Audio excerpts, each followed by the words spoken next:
무대 위에 선 손녀 소연이 맑은 목소리로 일기를 읽습니다. 우리 엄마가 말했어요. 할아버지, 땅 팔면 아파트 간다고요. 순간 강당이 얼어붙고 부모들의 시선이 일제히 며느리에게 꽂혔습니다. 박만수는 자리에서 벌떡 일어나 손녀를 향해 다급히 손짓했습니다. 정미의 얼굴은 창백해지고 숨겨왔던 욕심이 드러나기 시작했습니다. 정미야, 지금 아이 입에서 무슨 소리가 나온 거냐? 며느리는 고개를 젓지만 눈빛이 흔들렸습니다. 아들 준호는 땀을 흘리며 뒤를 돌아보지만 아무 말도 못하고 있습니다. 박만수의 주먹이 떨리며 가슴속 불신이 치밀어 오르기 시작했습니다. 누군가의 인생 같고 어쩌면 내 이야기 같은 이 드라마. 드라마 시작 전 무료인 구독과 좋아요 버튼 꼭 눌러주세요. 구독 버튼과 알림 설정까지 해주시면 더욱 흥미진진하고 감동적인 실화 이야기들을 가장 먼저 만나보실 수 있습니다. 그럼 오늘의 이야기 시작합니다. 전남의 작은 시골 마을, 가을 햇살이 따스하게 내리쬐는 오후였습니다. 오래된 한옥의 마당 한쪽에는 감나무 한 그루가 서 있었고 그 아래 평상에는 72살 박만수가 앉아 있었죠. 만수는 손에 작은 칼을 들고 감을 깎고 있었습니다. 주름진 손이지만 칼질은 여전히 정확했어요. 껍질이 얇게 길게 이어지며 떨어져 나갔죠. 가을바람이 살랑살랑 불어오고 마당에는 낙엽이 이따금씩 떨어졌습니다. 할아버지, 감 한 조각만 주세요. 10살 손녀 소연이 할아버지 옆에 쪼르르 다가와 앉았습니다. 소연은 손에 공책과 색연필을 들고 있었어요. 그림일기를 쓰려고 나온 참이었죠. 만수는 방긋 웃으며 깎은 감 한 조각을 손녀에게 건넸습니다. 여기 우리 소연이 먹어. 소연은 감을 입에 넣고 오물오물 씹으며 공책을 펼쳤어요. 할아버지 옆에 앉아서 그림일기를 쓰는 시간이 소연에게는 제일 행복한 순간이었습니다. 할아버지는 늘 곁에 있어 주었고 무슨 말을 해도 다정하게 들어주었으니까요. 소연은 색연필을 꺼내며 할아버지를 올려다봤어요. 할아버지, 오늘은 뭐 그릴까요? 오늘은 이 감나무 그려보면 어떨까? 가을이니까 감나무가 딱이지. 좋아요. 소연은 신이 나서 감나무를 그리기 시작했습니다. 알록달록한 색연필로 감나무 기둥을 그리고 주황색 감을 열심히 그려 넣었죠. 할아버지는 그 모습을 지켜보며 또 다른 감을 깎기 시작했습니다. 이 평화로운 시간이 계속 이어졌으면 좋겠다고 생각했어요. 손녀와 함께하는 이 순간이 만수에게는 무엇과도 바꿀 수 없는 보물 같았습니다. 마당 저편에서는 며느리 정미가 빨래를 널고 있었습니다. 정미는 올해 42이었어요. 얼굴에는 피곤함이 가득했고 입가에는 늘 불만이 서려 있었죠. 빨래를 털어 너는 손놀림도 거칠었습니다.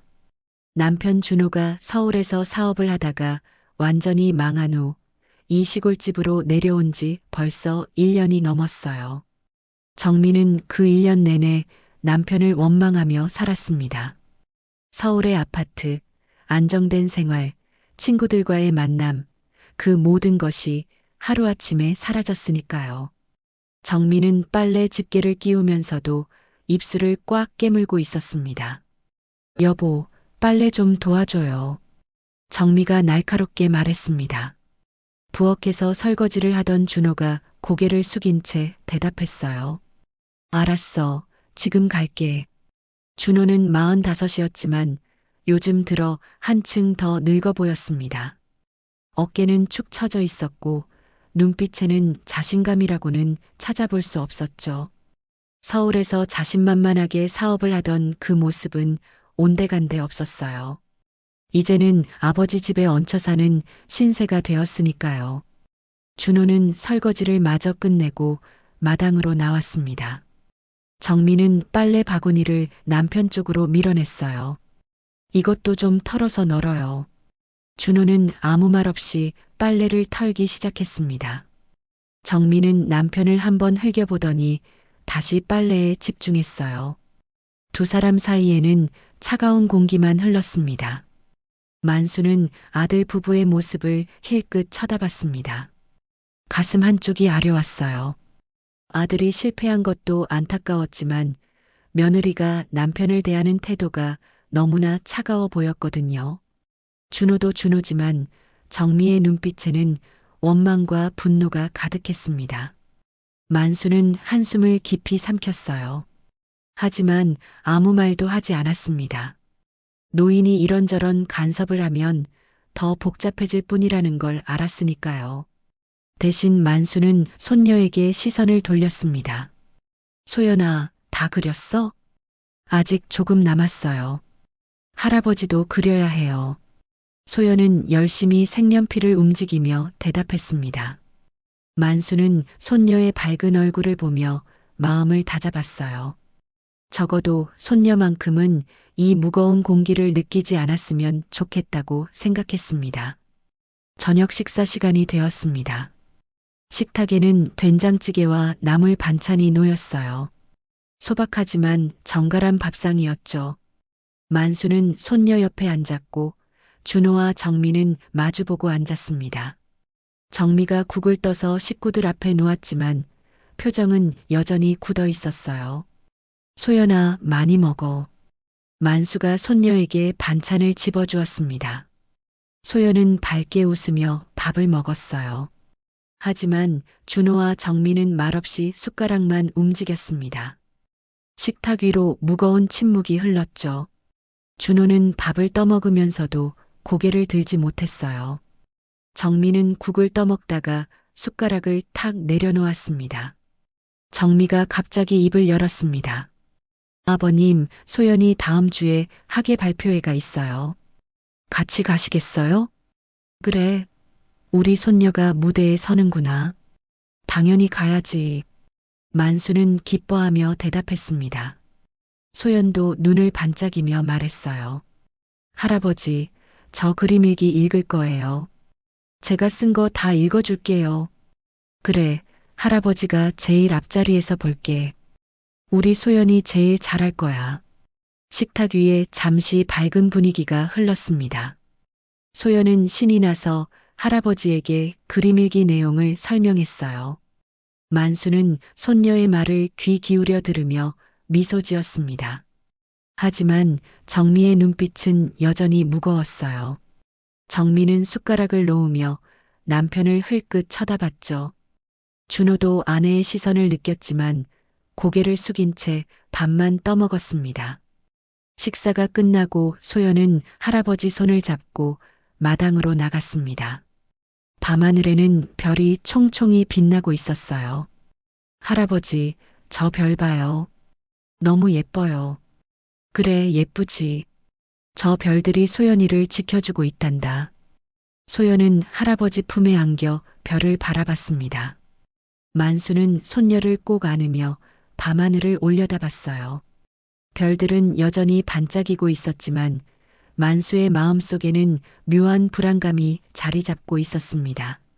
밤이 깊어졌습니다. 소연은 할아버지 방에서 잠이 들었고 만수는 손녀 옆에 누워 천장을 바라봤어요. 창밖으로는 가을 벌레 소리가 들려왔습니다. 만수는 눈을 감았죠. 평온한 하루였지만 왠지 모를 불안감이 가슴 한쪽을 짓눌렀습니다. 만수는 손녀의 잠든 얼굴을 바라보며 작게 중얼거렸어요. 소연아, 할아버지가 너를 지켜줄게. 일주일이 흘렀습니다. 마을 초등학교 강당에는 학예 발표회를 보러 온 학부모들로 가득 찼어요. 만수는 정미, 준호와 함께 제일 앞줄에 앉아 있었습니다. 만수는 설레는 마음으로 무대를 바라봤어요. 손녀가 곧 무대에 오른다는 생각에 가슴이 두근거렸죠.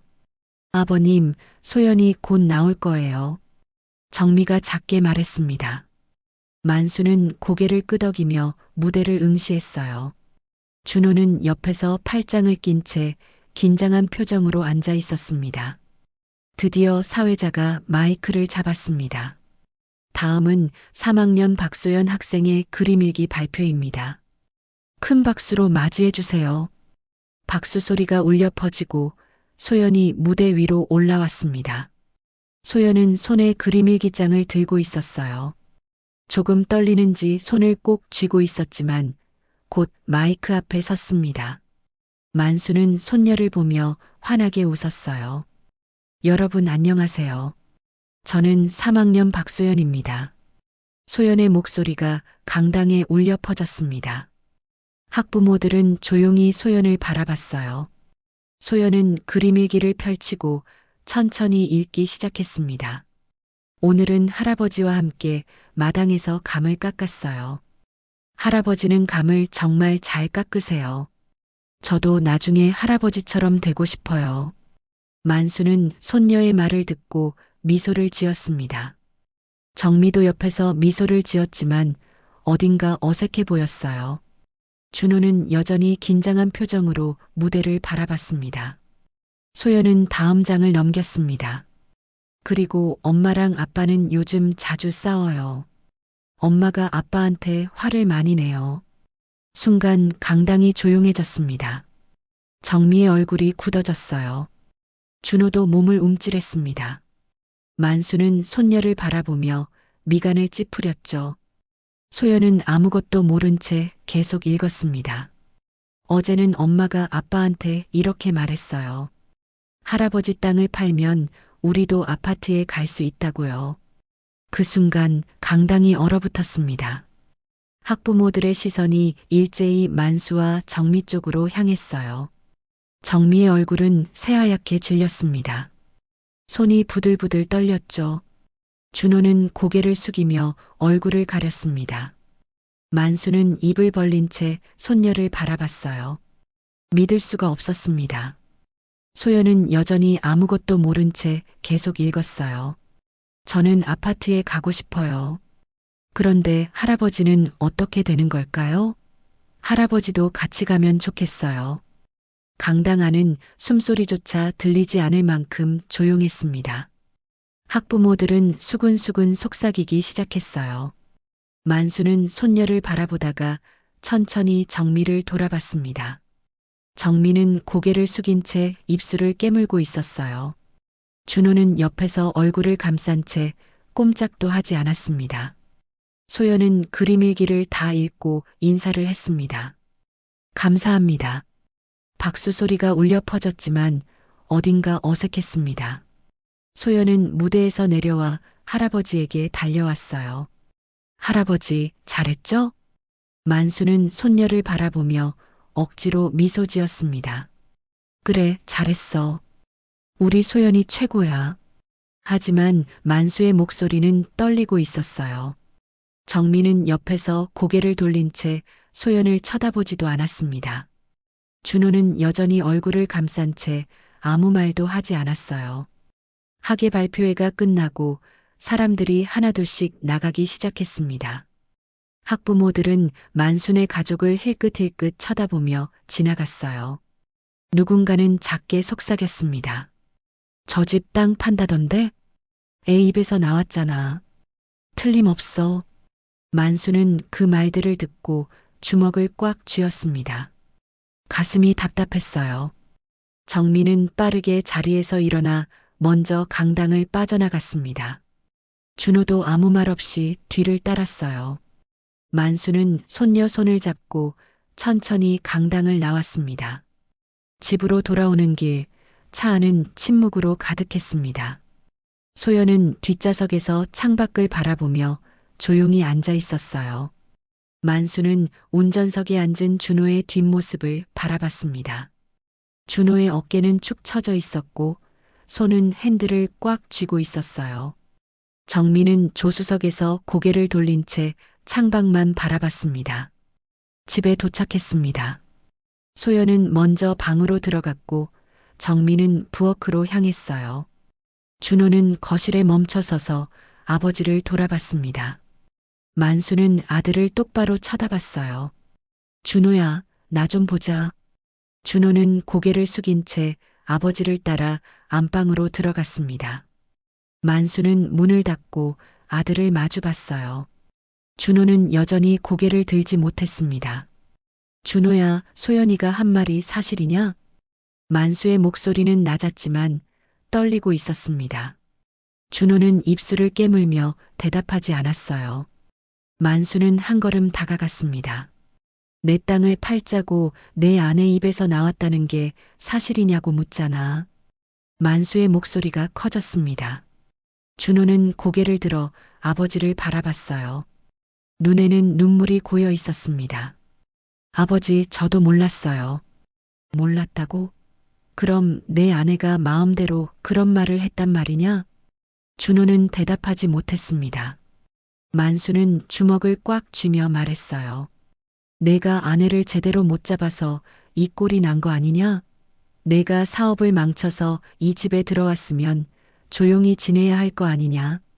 준호는 아버지의 말에 고개를 떨구었습니다. 만수는 숨을 크게 들이마시며 말했어요. 당장 내 아내를 데려와. 내가 직접 물어볼 거다. 준호는 천천히 방을 나갔습니다. 만수는 혼자 남아 창밖을 바라봤어요. 가슴이 뛰었고 손이 떨렸습니다. 만수는 눈을 감으며 중얼거렸어요. 이럴 수가 있나? 부엌에서는 정미가 설거지를 하고 있었습니다. 손이 떨려서 그릇이 덜그럭거렸어요. 준호가 부엌으로 들어왔습니다. 여보, 아버지가 부르셔. 정미는 고개를 돌리지 않고 대답했습니다. 나 안 갈 거예요. 여보, 제발. 준호의 목소리는 애원하듯 떨렸습니다. 정미는 그릇을 싱크대에 탁 내려놓고 남편을 돌아봤어요. 당신이 알아서 해요. 나한테 왜 그래요? 정미는 부엌을 빠져나가려 했습니다. 하지만 만수가 부엌 앞에 서 있었어요. 정미는 발걸음을 멈췄습니다. 며느리, 나랑 얘기 좀 하자. 만수의 목소리는 차갑고 단호했습니다. 정미는 만수와 마주 섰습니다. 부엌의 형광등 불빛 아래 두 사람의 얼굴은 긴장으로 굳어 있었어요. 준호는 뒤에서 두 사람을 바라보며 손을 꽉 쥐었습니다. 만수는 며느리를 똑바로 쳐다봤어요. 며느리, 소연이 입에서 나온 말이 사실이냐? 만수의 목소리는 낮지만 단호했습니다. 정미는 고개를 돌리며 대답했어요. 아버님, 그건 오해예요. 애가 잘못 들은 거예요. 잘못 들었다고? 10살짜리 애가 그렇게 또박또박 말할 정도면 분명히 들은 거 아니냐? 만수의 목소리가 점점 커졌습니다. 정미는 입술을 깨물며 변명했어요. 아이들은 원래 그래요. 자기 맘대로 해석하고 말하잖아요. 그럼 내 입에서 내 땅 얘기가 나온 적은 있단 말이지? 만수가 한 걸음 다가서며 물었습니다. 정미는 뒤로 물러서며 손을 내저었어요. 그건 그냥 혼잣말이었어요. 진짜로 팔자고 한 게 아니에요. 혼잣말? 혼잣말을 애가 듣고 학교에서 발표까지 했다고? 만수의 목소리는 분노로 떨렸습니다. 준호가 앞으로 나서며 말했어요. 아버지, 진정하세요. 제가 아내한테 잘 얘기할게요. 내가 뭘 얘기해? 내가 아내를 제대로 못 잡아서 이 꼴이 난 거 아니냐? 만수는 아들에게 소리쳤습니다. 준호는 고개를 떨구며 아무 말도 하지 못했어요. 정미는 눈물을 글썽이며 말했습니다. 아버님, 저희도 힘들어요. 서울에서 모든 걸 잃고 여기 내려왔잖아요. 빚도 많고 앞으로 어떻게 살아야 할지 막막해요. 그래서 내 땅을 팔자는 거냐? 내가 평생 지켜온 땅을. 만수의 목소리는 절규에 가까웠습니다. 정미는 고개를 숙이며 눈물을 흘렸어요. 준호는 두 사람 사이에서 어찌할 바를 몰랐습니다. 아버지, 저희는 정말 그럴 생각 없어요. 그냥 힘들어서 그런 말이 나온 거예요. 준호가 떨리는 목소리로 말했습니다. 만수는 아들을 쳐다보며 한숨을 길게 내쉬었어요. 준호야, 내가 실패한 건 나도 안다. 하지만 그렇다고 아버지 땅까지 노리면 되겠냐? 이 땅은 내 할아버지가 물려주신 거다. 내가 죽으면 내 거야. 그런데 왜 지금 팔자는 거냐? 만수의 목소리는 슬픔으로 가득했습니다. 준호는 눈물을 흘리며 고개를 숙였어요. 아버지, 죄송해요. 제가 잘못했어요. 정민은 옆에서 눈물을 닦으며 말했습니다. 아버님, 저희는 정말 그럴 생각 없었어요. 그냥 답답해서 그런 말이 나온 거예요. 용서해 주세요. 만수는 두 사람을 번갈아 쳐다봤습니다. 가슴이 무너지는 것 같았어요. 만수는 천천히 뒤돌아서며 말했습니다. 오늘은 이만 들어가거라. 나도 생각 좀 해야겠다. 만수는 안방으로 들어갔습니다. 문을 닫는 순간 만수의 눈에서 눈물이 흘러내렸어요. 만수는 벽에 기대어 주저앉았습니다. 가슴이 너무 아팠어요. 아들이 자신을 배신했다는 사실이 믿기지 않았습니다. 부엌에서는 정미와 준호가 서로를 바라보고 있었습니다.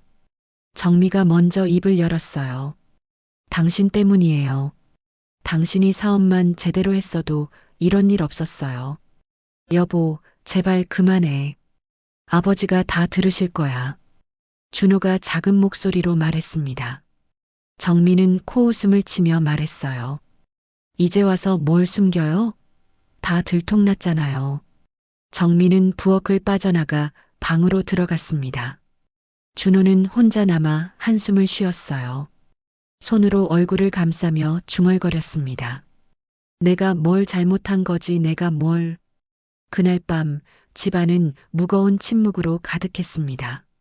만수는 방에 누워 천장을 바라봤어요. 눈물이 계속 흘러내렸습니다. 평생 지켜온 땅, 아버지에게서 물려받은 소중한 땅을 아들이 팔려 한다는 사실이 너무나 아팠어요. 내가 아들을 잘못 키웠구나. 만수는 작게 중얼거렸습니다.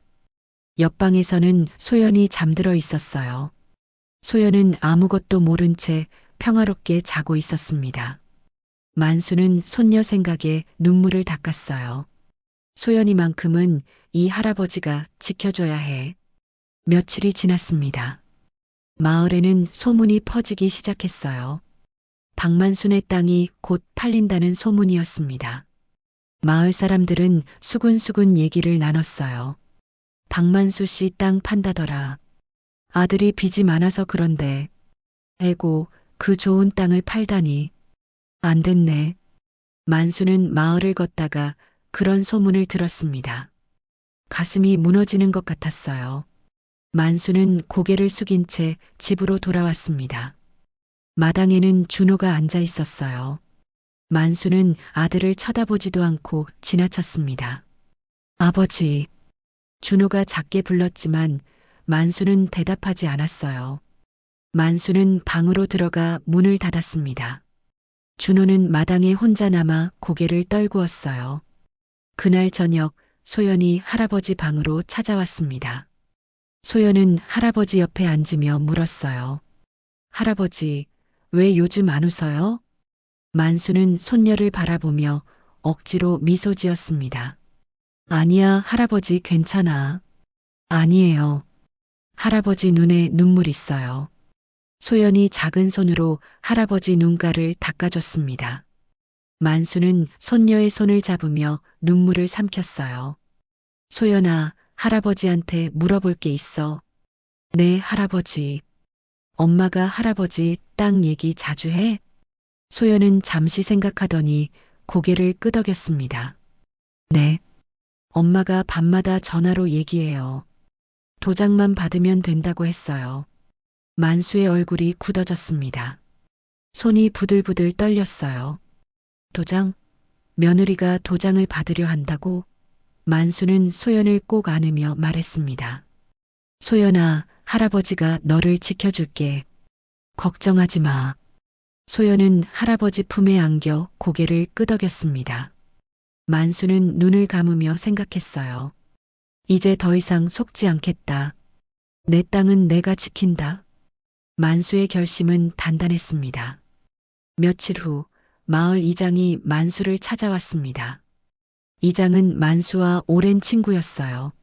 마당에 앉아 차를 마시며 이장이 조심스럽게 말을 꺼냈습니다. 만수야, 마을에 소문이 많이 돌던데. 무슨 소문? 만수가 차를 마시며 물었습니다. 이장은 한숨을 쉬며 말했어요. 자네 땅 판다는 소문 말일세. 사람들이 다 알더군. 만수의 손이 멈췄습니다. 찻잔을 내려놓으며 쓴웃음을 지었어요. 그 소문이 벌써 마을 전체에 퍼졌구먼. 만수야, 자네 땅은 이 마을에서 제일 좋은 땅이야. 그걸 정말 파는 건가? 이장의 목소리에는 걱정이 묻어났습니다. 만수는 고개를 저었어요. 아니야. 나는 팔 생각 없어. 하지만 우리 며느리는 생각이 다른가 봐. 며느리가? 이장은 놀란 표정을 지었습니다. 만수는 천천히 지난 일들을 이장에게 얘기했어요. 학예 발표회에서 있었던 일, 소연이 입에서 나온 말들, 그리고 며느리와의 대화까지 모두 털어놨습니다. 이장은 듣고 있다가 혀를 찼어요. 에고, 그런 일이 있었구먼. 며느리가 너무 심했네. 내 아들도 문제야. 아내를 제대로 못 잡으니 이 꼴이지. 만수의 목소리는 무거웠습니다. 이장은 만수의 어깨를 두드리며 말했어요. 만수야, 자네 땅은 함부로 팔면 안 돼. 조상님이 물려주신 땅이잖아. 자네가 꼭 지켜야 해. 알아. 나도 그럴 생각이야. 만수는 고개를 끄덕였습니다. 이장은 차를 다 마시고 일어서며 말했어요. 만수야, 조심하게.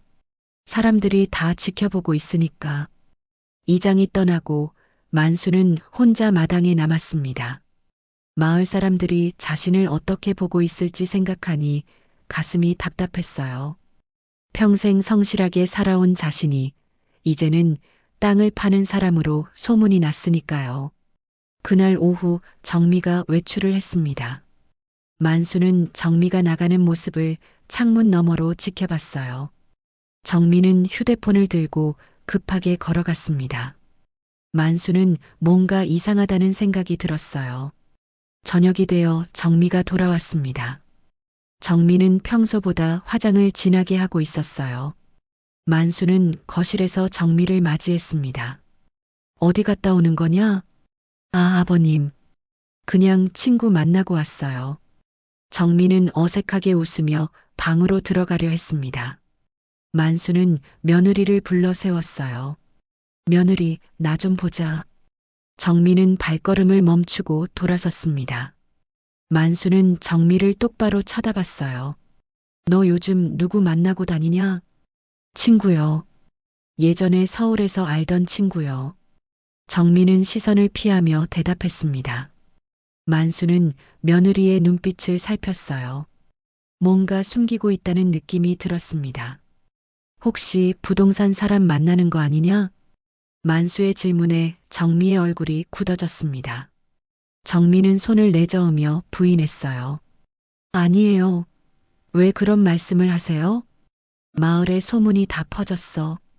내가 누군가와 통화하는 걸 사람들이 봤다더라. 만수의 목소리는 차가웠습니다. 정미는 입술을 깨물며 변명했어요. 그건 오해예요. 정말 친구예요. 그럼 그 친구 이름이 뭐냐? 만수가 다그쳐 물었습니다. 정미는 잠시 머뭇거리다가 대답했어요. 김미영이에요. 김미영? 처음 듣는 이름인데?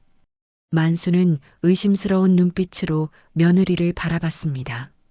정미는 황급히 방으로 들어가 문을 닫아버렸어요. 만수는 며느리의 방문을 한참 쳐다보다가 한숨을 쉬었습니다. 그날 밤 만수는 잠을 이룰 수 없었습니다. 며느리의 행동이 자꾸만 신경 쓰였어요. 만수는 조용히 방을 나와 거실로 나갔습니다. 정미의 방에서 작은 불빛이 새어나오고 있었어요. 만수는 살며시 다가가 귀를 기울였습니다. 네, 맞아요. 도장만 받으면 돼요. 조금만 더 기다려주세요. 정미의 목소리가 들려왔습니다. 만수는 온몸이 굳어졌어요. 도장, 정민은 정말로 누군가와 땅 거래를 준비하고 있었던 거예요. 만수는 주먹을 꽉 쥐며 이를 악물었습니다. 다음 날 아침 만수는 소연을 불렀습니다. 소연은 할아버지 방으로 왔어요. 할아버지, 왜 그러세요? 소연아, 할아버지한테 솔직하게 대답해 줄래? 만수는 손녀의 손을 잡으며 물었습니다. 소연은 고개를 끄덕였어요. 네, 할아버지. 엄마가 밤에 전화할 때 뭐라고 하던? 소연은 잠시 생각하더니 천천히 말했습니다. 엄마가 도장만 받으면 된다고 했어요. 그리고 할아버지는 아무것도 모를 거다라고도 했어요. 만수의 가슴이 무너졌습니다. 며느리는 자신을 속이려 하고 있었어요. 만수는 눈물을 삼키며 손녀를 꼭 안았습니다. 소연아, 할아버지가 너를 지켜줄게. 우리 집도 지킬 거야. 소연은 할아버지 품에 안겨 고개를 끄덕였습니다. 만수는 결심했어요. 이제 더 이상 당하고만 있을 수 없다고 생각했습니다. 오후가 되자 만수는 마을 법무사를 찾아갔습니다. 법무사는 만수를 반갑게 맞이했어요. 만수 씨, 어떻게 오셨어요? 상담 좀 받으려고 왔습니다. 만수는 법무사에게 상황을 설명했어요. 며느리가 자신 몰래 땅을 팔려고 한다는 것, 도장을 받으려 한다는 것까지 모두 얘기했습니다. 법무사는 심각한 표정으로 듣더니 말했어요. 만수 씨, 도장을 절대 찍으시면 안 됩니다. 도장만 찍으면 땅이 넘어갈 수 있어요. 알고 있습니다. 그래서 도장을 안전한 곳에 보관하려고요. 그게 좋겠습니다. 그리고 며느리가 위조 서류를 들고 올 수도 있으니 조심하세요. 법무사의 경고에 만수는 고개를 끄덕였습니다. 집으로 돌아온 만수는 도장을 꺼내 숨겼어요. 아무도 찾을 수 없는 곳에 보관했습니다. 만수는 창밖을 바라보며 중얼거렸습니다. 이제 시작이구나. 내 땅은 내가 지킨다. 만수의 눈빛은 단호했습니다. 며칠 후 정민은 만수를 불렀습니다. 만수가 마당에서 나무를 다듬고 있을 때였어요. 정민은 손에 서류 봉투를 들고 있었습니다. 아버님, 잠깐 시간 좀 내주세요. 정미의 목소리는 평소보다 부드러웠습니다. 만수는 나무 가위를 내려놓고 정미를 쳐다봤어요. 무슨 일이냐? 안으로 들어가서 얘기해요. 중요한 일이에요. 정미는 만수를 거실로 안내했습니다. 준호도 거실에 앉아 있었어요. 만수는 두 사람을 번갈아 쳐다보며 앉았습니다. 정미는 서류 봉투를 꺼내 탁자 위에 놓았어요. 아버님, 사실은요, 아버님 건강검진 결과가 나왔어요. 건강검진? 나 검진 받은 적 없는데? 만수는 고개를 갸우뚱했습니다. 정미는 서류를 꺼내며 말했어요. 지난달에 제가 아버님 모시고 병원 갔잖아요. 그때 간단하게 검사했어요. 만수는 기억을 더듬었습니다. 한 달 전 정미가 갑자기 자신을 병원에 데려갔던 일이 생각났어요. 그때 정미는 간단한 검사라고 했었죠. 아, 그때 그런데 그게 왜? 만수가 물었습니다. 정미는 서류를 만수 앞으로 밀며 말했어요. 결과가 좋지 않아요. 의사 선생님이 추가 검사가 필요하대요. 그런데 비용이 많이 들어요. 만수는 서류를 집어들었습니다. 병원 로고가 찍힌 진단서였어요. 만수는 글자를 천천히 읽어 내려갔습니다. 하지만 의학 용어들이 낯설어서 정확히 이해하기 어려웠어요. 이게 무슨 뜻이냐? 간에 문제가 있다고 해요. 빨리 치료하지 않으면 큰일 난대요. 정미의 목소리는 걱정으로 가득했습니다. 준호도 옆에서 고개를 끄덕였어요. 아버지, 저희도 깜짝 놀랐어요. 빨리 치료받으셔야 해요. 만수는 서류를 내려다보며 미간을 찌푸렸습니다. 몸은 별로 아픈 데가 없었어요. 그런데 갑자기 간에 문제가 있다니 믿기지 않았습니다. 나는 멀쩡한데 어디 아픈 데도 없고. 아버님, 간은 침묵의 장기예요. 아파도 모르는 거예요. 그래서 더 위험한 거고요. 정민은 애타게 말했습니다. 만수는 서류를 다시 들여다봤어요. 진단서 아래에는 병원 도장이 찍혀 있었습니다. 그래서 얼마나 드는데? 만수가 물었습니다. 정민은 잠시 망설이다가 대답했어요. 3천만 원이요. 3천만 원? 만수는 놀라서 소리쳤습니다. 정민은 고개를 끄덕이며 말했어요. 네, 비싼 거 알아요. 하지만 아버님 생명이 달린 문제예요. 저희가 돈을 구해야 하는데 지금 당장은 어려워요. 준호가 앞으로 다가오며 말했습니다. 아버지, 제가 알아봤는데 대출도 안 되고 방법이 없어요. 만수는 두 사람을 번갈아 쳐다봤습니다. 정미의 눈에는 눈물이 맺혀 있었어요. 준호도 걱정스러운 표정이었습니다. 만수는 서류를 탁자 위에 내려놓으며 생각에 잠겼어요. 3천만 원을 어디서 구한단 말이냐? 정미가 조심스럽게 말을 꺼냈습니다. 아버님, 그래서 제안이 있어요. 제안? 만수는 며느리를 쳐다봤습니다. 정미는 숨을 깊이 들이마시고 말했어요. 땅 일부를 담보로 대출을 받으면 어떨까요? 그러면 치료비를 마련할 수 있어요. 만수의 얼굴이 굳어졌습니다. 땅을 담보로? 결국 땅 얘기가 나왔어요. 만수는 며느리를 똑바로 쳐다봤습니다. 담보대출? 그럼 내가 갚아야 하는 거 아니냐? 저희가 갚을게요. 아버님은 걱정 안 하셔도 돼요. 정미가 급히 말했습니다. 준호도 거들었어요. 아버지, 제가 다시 일자리 구하면 갚을 수 있어요. 걱정 마세요. 만수는 두 사람의 말을 듣고 있었지만 믿음이 가지 않았습니다. 며느리가 밤마다 전화로 도장만 받으면 된다고 했던 말이 떠올랐어요. 만수는 서류를 집어들고 자세히 들여다봤습니다. 이 서류, 내가 법무사한테 가서 확인 좀 해봐야겠다. 만수가 일어서려 하자 정미가 황급히 막아섰습니다. 아버님, 그럴 필요 없어요. 이건 정식 병원 서류예요. 그래도 확인은 해봐야지. 3천만 원이나 되는 돈인데. 만수는 서류를 들고 밖으로 나가려 했습니다. 정미는 만수의 팔을 붙잡았어요. 아버님, 시간이 없어요. 빨리 치료받으셔야 한다고요.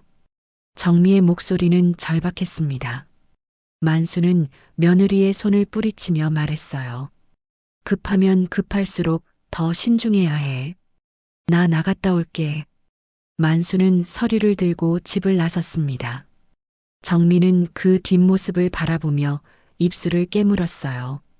준호가 아내 옆으로 다가왔습니다. 여보, 아버지가 의심하시는 것 같아. 이거 안 되겠는데. 조용히 해요. 당신이 제대로 좀 설득하지 그랬어요.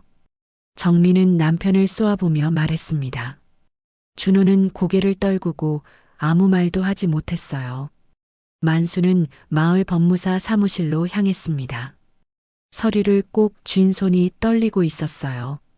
법무사 사무실에 도착한 만수는 서류를 내밀었습니다. 이 서류 좀 확인해 주시겠습니까? 법무사는 서류를 받아 자세히 살펴봤습니다. 얼굴이 점점 굳어졌어요. 법무사는 서류를 내려놓고 만수를 쳐다봤습니다. 만수 씨, 이 서류 위조된 것 같습니다. 뭐라고요? 만수는 깜짝 놀라 물었습니다. 법무사는 서류를 가리키며 설명했어요. 병원 도장이 진짜 같지만 자세히 보면 인쇄된 거예요. 그리고 의사 서명도 이상합니다. 이런 중요한 서류에 이렇게 서명하지 않아요. 만수는 서류를 다시 들여다봤습니다. 가슴이 철렁 내려앉았어요. 그럼 이게 가짜란 말입니까? 제 생각엔 그렇습니다. 확실하게 하려면 병원에 직접 확인해 봐야 해요. 법무사의 말에 만수는 주먹을 꽉 쥐었습니다. 며느리가 자신을 속이려 했던 거예요. 위조된 진단서로 돈을 뜯어내려 했던 겁니다. 만수는 온몸이 부들부들 떨렸어요. 고맙습니다. 제가 직접 확인해 보겠습니다. 만수는 서류를 챙겨 법무사 사무실을 나왔습니다. 집으로 돌아오는 길, 만수의 머릿속은 복잡했어요. 아들 며느리가 이렇게까지 할 줄은 몰랐습니다. 만수는 주먹을 꽉 쥐며 중얼거렸어요. 이제 끝을 봐야겠어. 더 이상 참을 수 없다. 집에 도착한 만수는 거실로 들어갔습니다. 정미와 준호가 긴장한 표정으로 앉아 있었어요.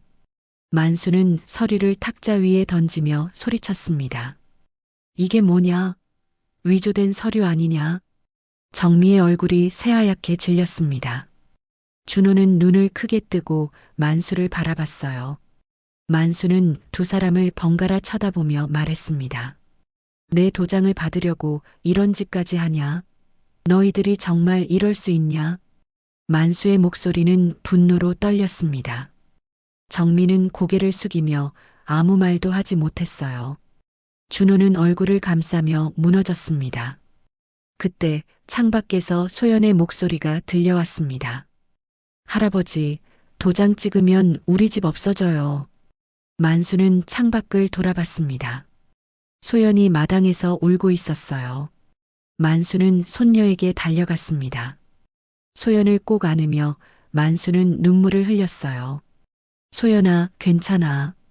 할아버지가 우리 집 지킬게. 만수의 가슴 속에는 분노와 슬픔이 뒤엉켜 있었습니다.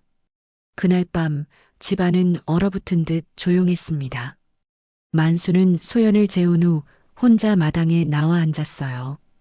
밤하늘에는 별이 총총히 빛나고 있었지만 만수의 마음은 깜깜했습니다.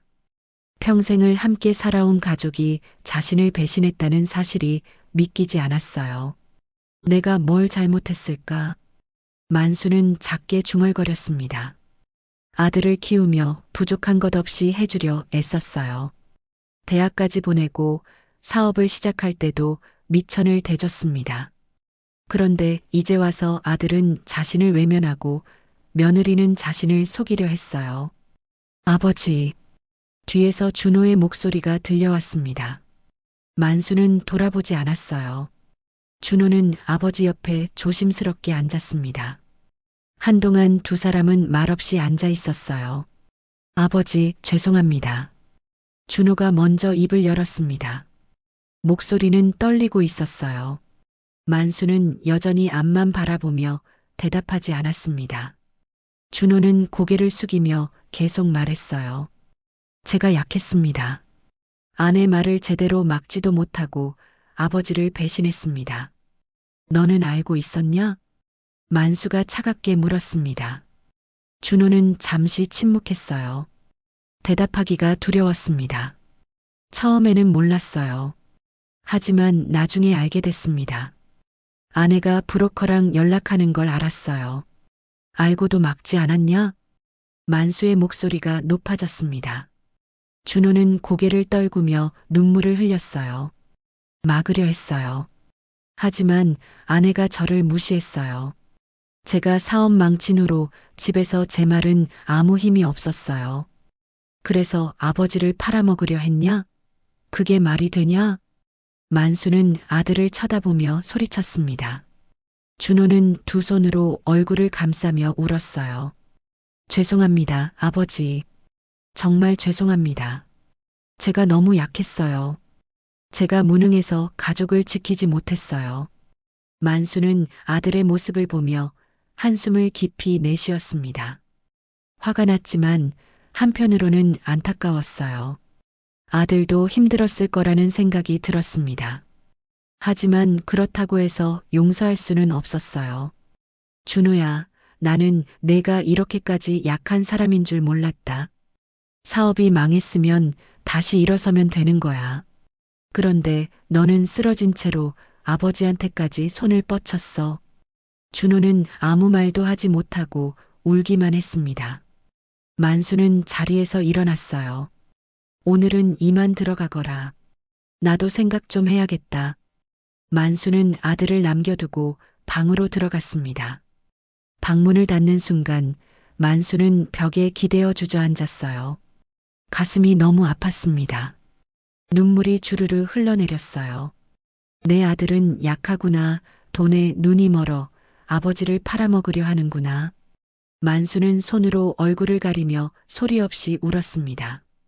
평생을 살면서 이렇게 마음이 아픈 적은 없었어요. 만수는 천천히 손녀가 자고 있는 방을 바라봤습니다. 소연만큼은 순수했어요. 할아버지를 사랑하고 할아버지를 지키려 했습니다. 손녀야, 내가 내 희망이다.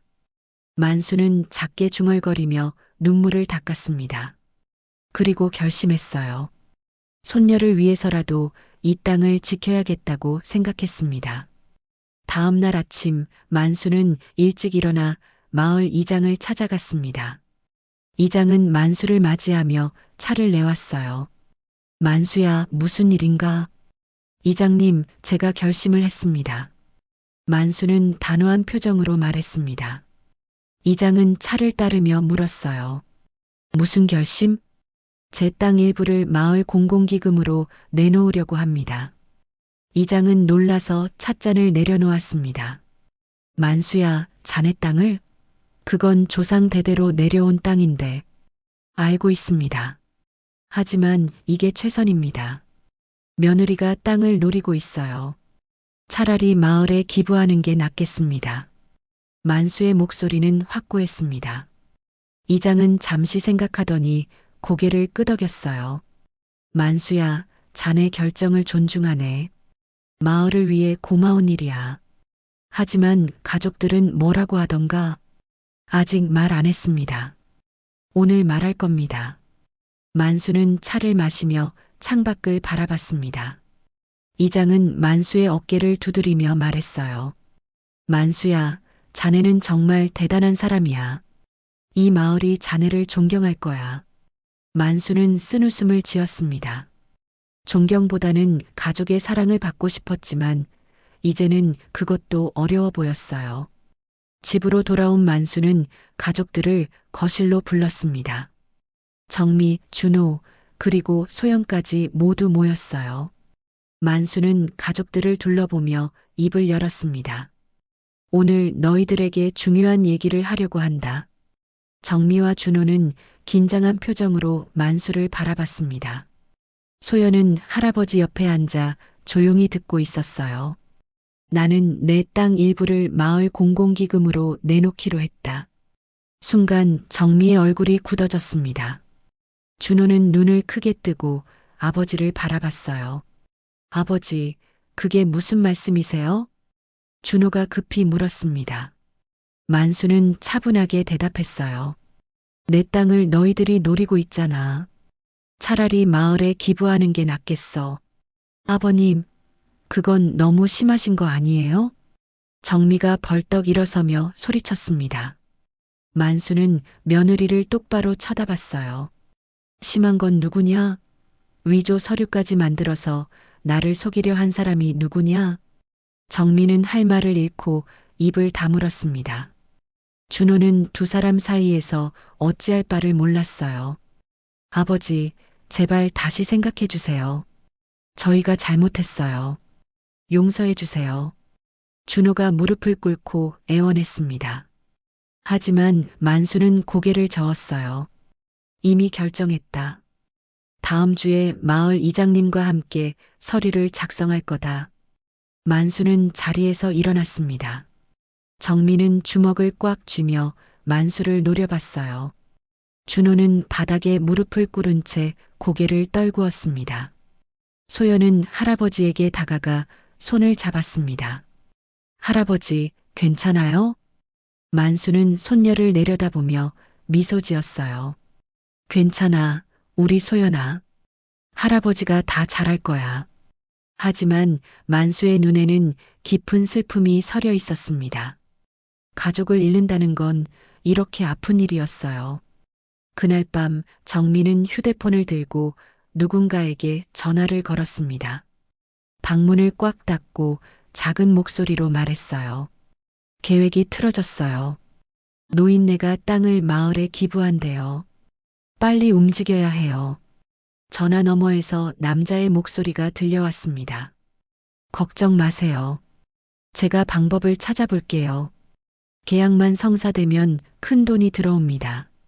정미는 눈을 감으며 고개를 끄덕였습니다. 정미의 눈빛에는 욕망과 절박함이 가득했어요. 만수는 방에서 창밖을 바라보고 있었습니다. 별들이 반짝이고 있었지만 만수의 마음은 무겁기만 했어요. 이제 마지막 대결만 남았다는 걸 알고 있었습니다. 며칠 후 만수는 마을 이장과 함께 법무사 사무실에 가기로 약속했습니다. 오전 10시에 출발하기로 했어요.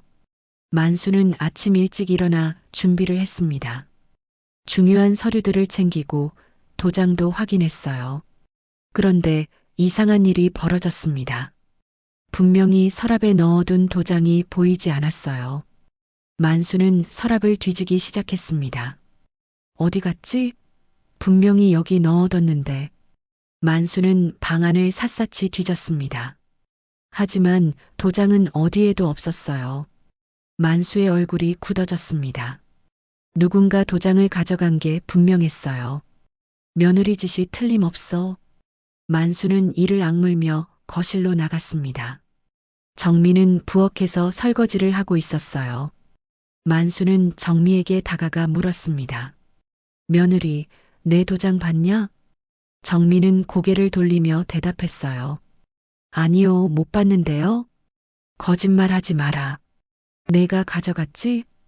만수의 목소리가 높아졌습니다. 정미는 손을 내저으며 부인했어요. 아버님, 왜 저한테 그러세요? 진짜 모른다니까요. 그럼 누가 가져갔냐? 이 집에 누가 또 있냐? 만수는 정미를 노려봤습니다. 정미는 시선을 피하며 다시 설거지를 했어요.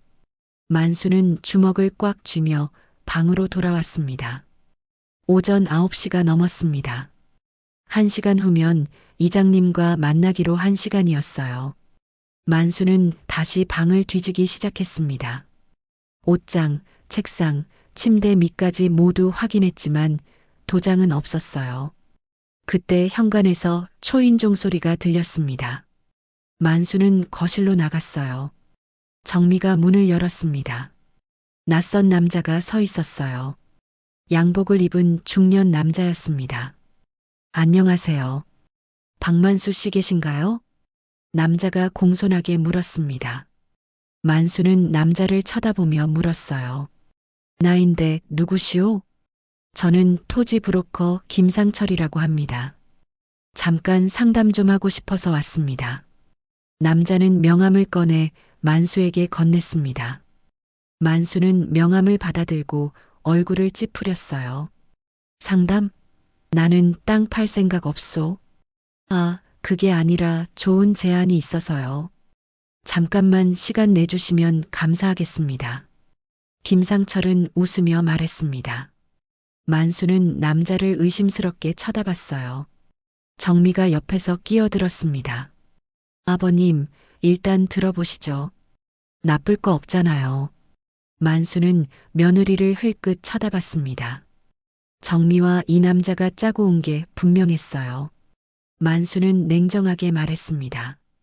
나는 땅 팔 생각 없다고 했소. 돌아가시오. 박만수 씨, 정말 좋은 조건입니다.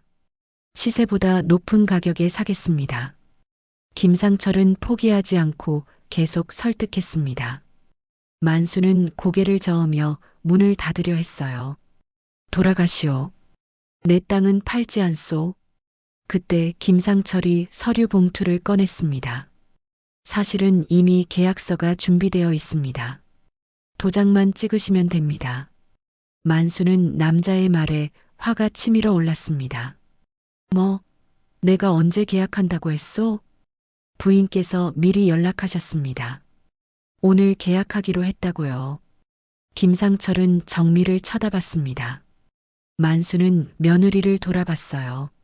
정미는 고개를 돌리며 시선을 피했습니다. 며느리, 내가 이 사람 불렀구나. 만수가 소리쳤습니다. 정민은 변명했어요.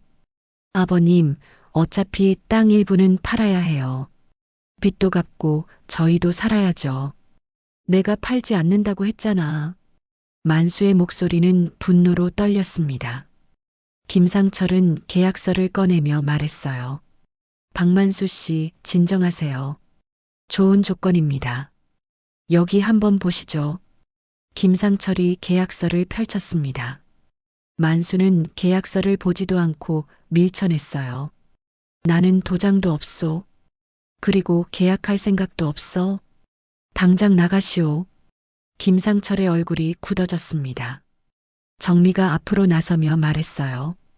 아버님, 제발 생각 좀 하세요. 이게 우리 모두를 위한 길이에요. 모두를 위한 길? 너희들 욕심을 위한 길이지.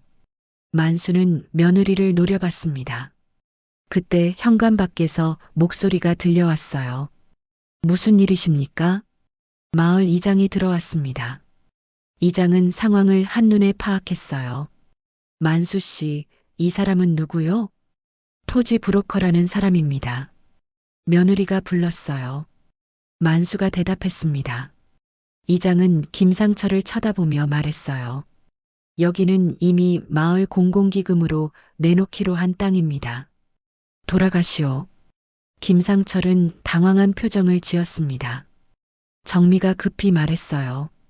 아직 계약 안 했어요. 저희가 먼저 계약할 권리가 있어요.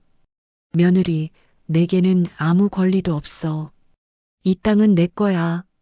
만수가 소리쳤습니다. 이장이 나서며 김상철에게 말했어요. 여기서 더 이상 영업하지 마시오. 경찰 부를 겁니다. 김상철은 결국 서류를 챙겨 들고 나갔습니다. 정민은 그 뒷모습을 바라보며 입술을 깨물었어요. 이장은 만수에게 물었습니다. 만수 씨, 괜찮으시오? 고맙습니다, 이장님.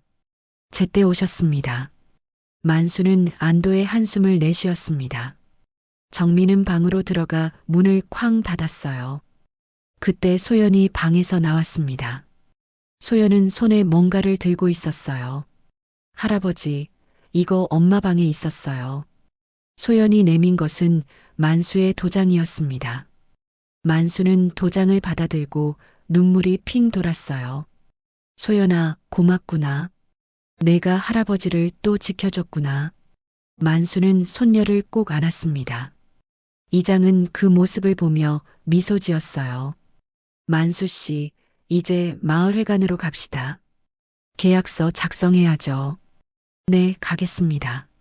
만수는 도장을 꼭 쥐고 이장과 함께 집을 나섰습니다.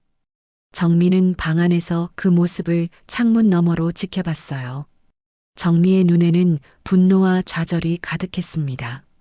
만수는 손녀를 돌아보며 말했습니다. 소연아, 할아버지 금방 다녀올게. 우리 집 지키고 올게. 소연은 밝게 웃으며 손을 흔들었습니다. 만수는 그 모습을 보며 힘을 얻었어요. 마을회관에서 계약서 작성을 마친 만수는 이장과 함께 집으로 돌아왔습니다. 만수의 땅 일부는 이제 마을 공공기금으로 넘어갔어요. 마을 사람들은 만수의 결정에 감사하며 박수를 보냈습니다. 만수는 그제야 마음이 조금 편안해졌어요. 만수 씨, 정말 고마웠습니다. 마을을 위해 큰일 하셨어요. 이장이 만수의 손을 꼭 잡으며 말했습니다. 만수는 고개를 끄덕이며 미소 지었어요. 마을이 잘 사용해 주시길 바랍니다. 물론입니다. 마을 사람들이 다 감사해야 할 겁니다. 이장과 헤어진 만수는 천천히 집으로 걸어갔습니다. 가을바람이 살랑살랑 불어왔어요. 만수는 하늘을 올려다봤습니다. 구름 한 점 없이 맑았어요. 이제 끝났구나. 만수는 작게 중얼거렸습니다. 가슴 한쪽이 허전했지만 동시에 후련했어요. 더 이상 며느리의 욕심에 시달리지 않아도 되니까요. 집에 도착하자 소연이 마당에서 기다리고 있었습니다. 소연은 할아버지를 보자마자 달려왔어요. 할아버지, 다 끝났어요? 그래, 다 끝났어. 이제 우리 집은 안전해. 만수는 손녀를 안으며 말했습니다. 소연은 할아버지 품에 안겨 환하게 웃었어요. 만수는 손녀의 웃음을 보며 눈물이 핑 돌았습니다. 소연아, 내가 없었으면 할아버지는 어떻게 했을까? 내가 할아버지를 지켜줬어. 할아버지, 저도 할아버지 좋아요. 우리 집 지켜서 다행이에요. 소연의 순수한 말에 만수는 눈물을 흘렸습니다. 손녀를 꼭 안으며 만수는 중얼거렸어요. 진정한 가족은 돈이 아니라 마음이란다. 할아버지가 이제야 알았어. 거실에서는 준호가 소파에 앉아 고개를 숙이고 있었습니다. 만수는 손녀의 손을 잡고 안으로 들어갔어요. 준호는 아버지를 보자 벌떡 일어났습니다. 아버지. 준호의 목소리는 떨리고 있었습니다. 만수는 아들을 쳐다보며 한숨을 쉬었어요.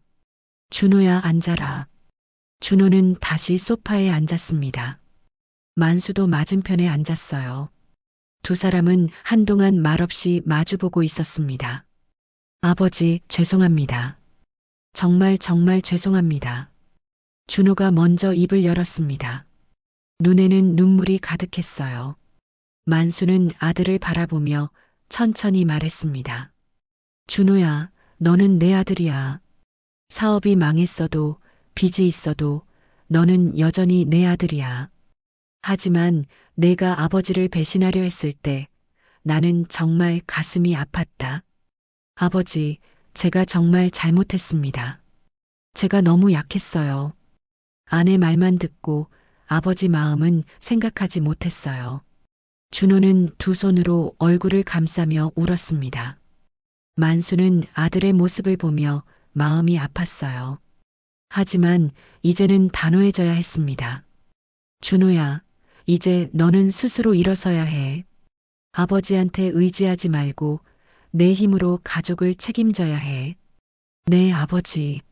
알겠습니다. 제가 다시 일자리 구하겠습니다. 빚도 제가 갚겠습니다. 준호는 고개를 들어 아버지를 똑바로 바라봤습니다. 만수는 아들의 눈을 보며 고개를 끄덕였어요. 그래, 그렇게 해라. 나는 내가 다시 일어서는 모습을 보고 싶다. 그때 정미가 방에서 나왔습니다. 정미는 가방을 들고 있었어요. 만수와 준호는 정미를 쳐다봤습니다. 어디 가는 거냐? 만수가 물었습니다. 정미는 가방을 바닥에 내려놓으며 말했어요. 아버님, 제가 잘못했습니다. 정말 죄송합니다. 정미의 목소리는 떨리고 있었습니다. 정미는 무릎을 꿇고 만수 앞에 앉았어요. 아버님, 제가 너무 욕심이 많았어요. 서울 생활이 그리워서 아파트가 갖고 싶어서 아버님을 속이려 했어요.